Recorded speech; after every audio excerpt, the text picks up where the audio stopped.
I want you to imagine something for a second. You're you're running a completely mundane errand. It's the middle of a long holiday weekend. You got a little free time, and you find yourself just wandering through the aisles of a local pet supply store. Oh, yeah. Classic holiday boredom. Right. And you are surrounded by the usual sights and sounds. The faint hum of water filters, the smell of burnt dog food, rows upon rows of identical neon gravel bags. Hmm. You are entirely on autopilot. Just completely zoned out. Exactly. And then you turn a corner and you are stopped dead in your tracks because sitting right there on a shelf, just sandwiched between the ordinary everyday stuff, is a miniature cinematic dystopia.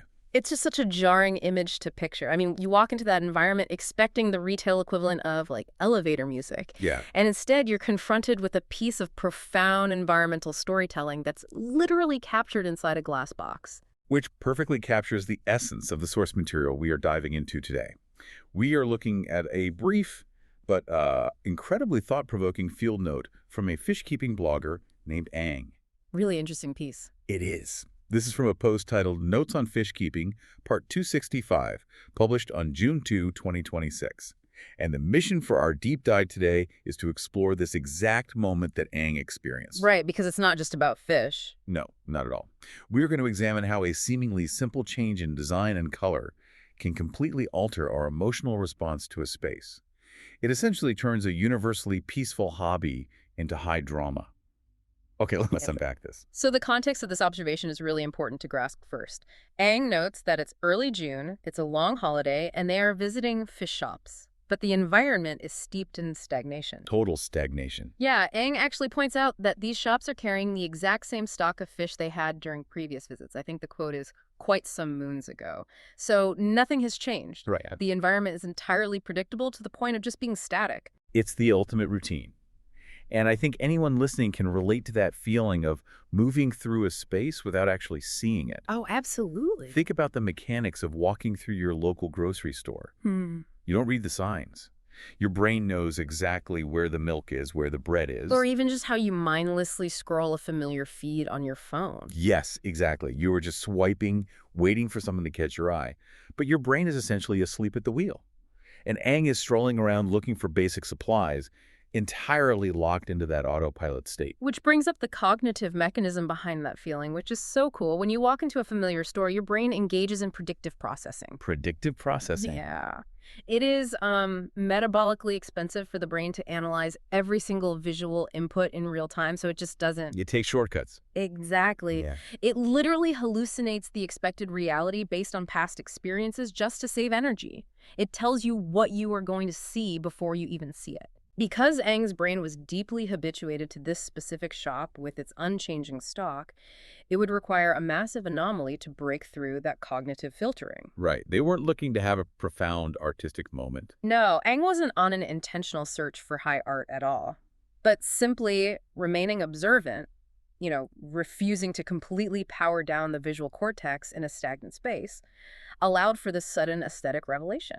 But breaking that cognitive filter requires friction. Like something has to actively clash with what the brain predicts. Right.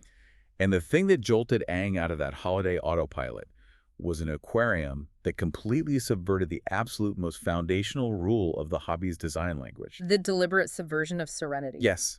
The text points out that typical aquarium backdrops are almost universally blue, which is entirely logical, right? Clear water is blue. Water is blue. It mimics a clear sky or an open ocean. It projects a calm, serene vibe. But this specific tank that caught Ang's eye just threw that out the window entirely. Completely abandoned it. It featured a striking, vibrant orange-red background.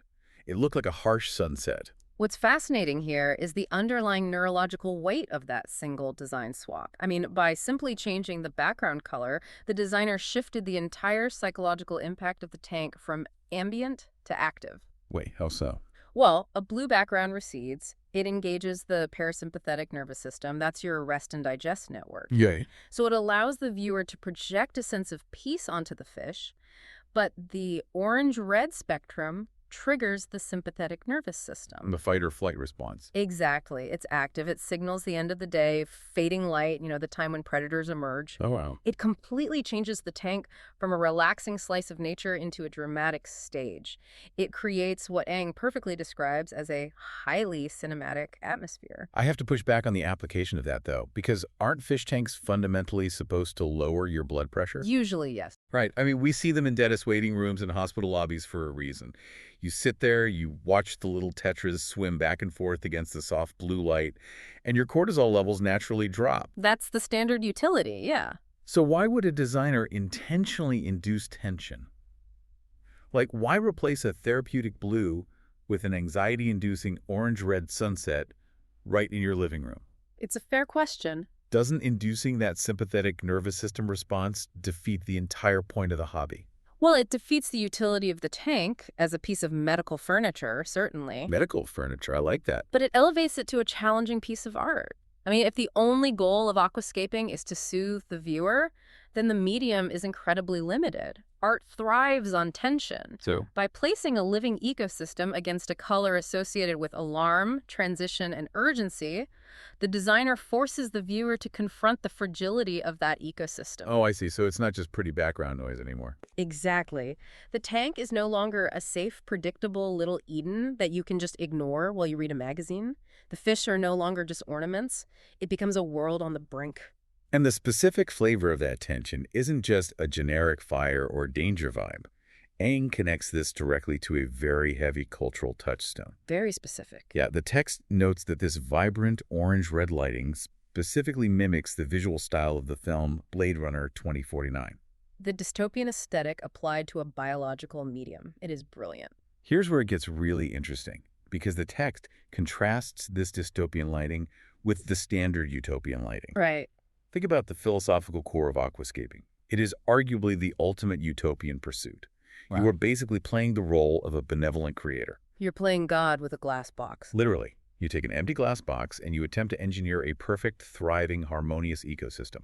You dictate the light cycles, you manage the water chemistry, you curate the species. Controlling every variable. Right. You're building a sanitized Eden where disease and natural predators are eradicated. It is a utopia by definition. If we connect this to the bigger picture, applying a dystopian lighting scheme to a utopian medium completely inverts our relationship with the glass box. How do you mean? Well, utopia is about ideal perfection and control, right? Right. A dystopia, particularly the world of Blade Runner 2049, is defined by environmental collapse. It's about the struggle for survival and the harsh consequences of artificiality. Yeah, it's bleak. So by wrapping a controlled utopian ecosystem in the visual language of environmental collapse, the designer forces you to look at the water and the life inside it through a lens of survival. You aren't passively observing serenity. You are actively witnessing endurance. The narrative shifts completely. You look at these tiny fish swimming through the water, and because of that orange-red backdrop, you aren't thinking about how peaceful they look. No, not at all. You find yourself wondering if they are the last of their kind. Is this a post-apocalyptic terrarium? Yep. Are they navigating the ruins of a collapsed world? It really proves how much narrative heavy lifting color theory can do. It does.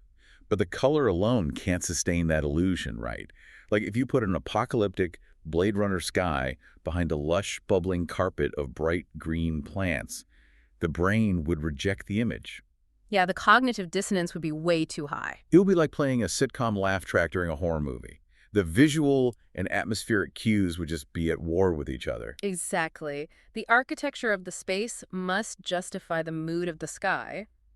And Aang observed that the physical architecture inside this tank was perfectly synchronized with that moody sunset lighting. The structural stuff inside the tank. Right, the hardscape was the key.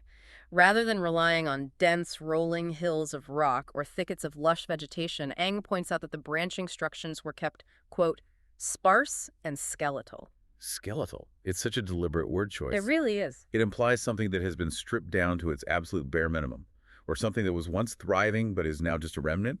Which reinforces the dystopian theme flawlessly.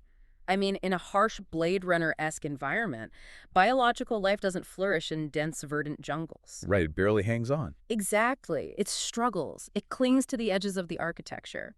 By utilizing branching structures that are skeletal, the designer creates a physical landscape of desolation.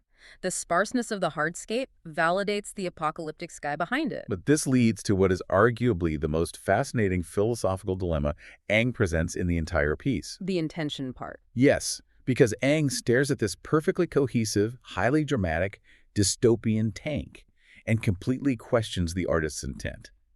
Aang writes, "I am unsure of the aquascaper's intention." The tension between intentional minimalism and just an incomplete shore. Right. Aang is literally asking, is this sparse skeletal hardscape a deliberate, high-concept artistic choice? Is the aquascaper intentionally utilizing negative space to create visual tension? Or is this just an unfinished tank sitting on a pet shop shelf? Is it merely a work in progress, and the shop owner is planning to stuff it full of dense, standard green plants next Tuesday when the new shipment arrives? It's so funny to think about. Does the artist's intent even matter if the emotional impact on the viewer is already this profound? This raises an important question about how we interpret and derive meaning from design. It touches on the concept of the death of the author. Right, where the creator's intent doesn't dictate the art's meaning. Exactly. Aang experienced a genuine moment of cinematic awe. That emotional, physiological response to the orange-red light and the skeletal branches, that is real. Yeah. It fundamentally does not matter whether the designer spent 40 hours agonizing over the precise angle of a piece of spiderwood to maximize negative space, or whether they simply ran out of moss and went on their lunch break. It is hilarious. Just oops out of moss. Right. But the friction of the unfinished look is what creates the narrative, regardless of why it looks that way. We tend to equate finished with cluttered. Whether it is aquascaping, interior design, or even how we manage our daily schedules, there is this human obsession with filling voids. Oh, absolutely. If there is empty space, we feel a compulsion to put something there. By not filling the tank with dense plants, the designer, intentionally or not, forces the viewer to confront the emptiness. The negative space becomes a physical presence in the tank. Yes, and that harsh orange-red light fills that negative space with tension rather than comfort. And that emptiness is precisely the mechanism that makes the dystopian theme succeed. A utopia is abundant, it is full. Right. A dystopia is sparse, it is skeletal. The ambiguity of whether the tank is a work in progress actually deepens the narrative. How so? Well, if it is merely unfinished, it implies that the striking cinematic dystopia Aang witnessed is entirely ephemeral. It is a fleeting window of visual tension that only exists because the space hasn't been cluttered yet. The moment those dense, lush plants are added, the tension evaporates. The dramatic survival narrative will be instantly replaced by standard ambient serenity. It is a profound realization about how visual tension operates. Think about how often we rush to fill up space in our own projects because we are uncomfortable with the skeletal face. All the time. We want the lush, complete version immediately. But Aang's observation proves that sometimes leaving a project intentionally bare, allowing the negative space to breathe, is actually what creates the most compelling story. The unfinished state possesses a raw aesthetic power that the completed version often completely buries. Exactly. It requires a certain visual discipline to appreciate a skeletal structure and say, you know, this is enough, this tells a story, rather than immediately looking for ways to cover it up and soften it. Yeah. If the aquascaper had yielded to the predictive processing of the hobby, if they had softened those skeletal branches with moss and swapped the dramatic orange light for a soothing blue, the magic would never have materialized. It would have just been another invisible tank. Aang would have walked right past it, still completely locked in that holiday autopilot, thinking only about buying basic supplies. It was the absolute defiance of those expectations that disrupted the routine. And the text wraps up with Aang noting, quote, "Nevertheless, rather inspirational field trip, especially during the long holidays." I love that. That word, nevertheless, does a lot of heavy lifting. It bridges the gap over the ambiguity. Whether it was a stroke of high-concept genius or just delayed shipment of plants, the inspiration was successfully extracted. It highlights how profoundly sensitive the human brain is to environmental cues, even when we are convinced we are entirely habituated to a space. Right. A mere shift in the wavelength of light, a reduction in physical density, and suddenly the cognitive filter drops. We are forced to actively interpret the narrative of the space rather than just passively existing within it. So what does this all mean? We started with a mindless errand in a stagnant pet shop, walking past rows of predictable inventory. Very mundane. And by examining a simple shift in color, from the serene blue of a standard utopia to the aggressive orange-red of a Blade Runner dystopia, and exploring the visual tension of a skeletal hardscape, we uncovered how deeply our emotional reality is tied to design choices. It's all connected. We explored the friction of negative space and how an unfinished project can sometimes hold far more narrative power than a cluttered, completed one. It serves as a reminder that aesthetics are not just decorative. They are psychological levers. They dictate whether we feel at peace, whether we feel alert, and whether we perceive a space as thriving or merely surviving. Which leaves a lingering question for you listening right now. We spent this deep dive analyzing how a static swap from a blue backdrop to an orange-red one instantly forced an entire aquatic ecosystem into a tense, cinematic dystopia. Right. But apply that to the human scale. What subtle, invisible backdrops in your own daily environment are pulling those exact same psychological levers on you? It's a great question. Look at the color temperature of the lighting in your office. Look at the specific paint choices in your home, or the density of the objects crowding your desk. The clutter. Yeah, the clutter. What invisible aesthetics and structural spaces are quietly dictating your stress levels and hacking your reality without you even noticing? The next time you find yourself on autopilot running a mundane errand, pay attention to the backdrop. You might be surprised to discover what kind of movie you're actually living in.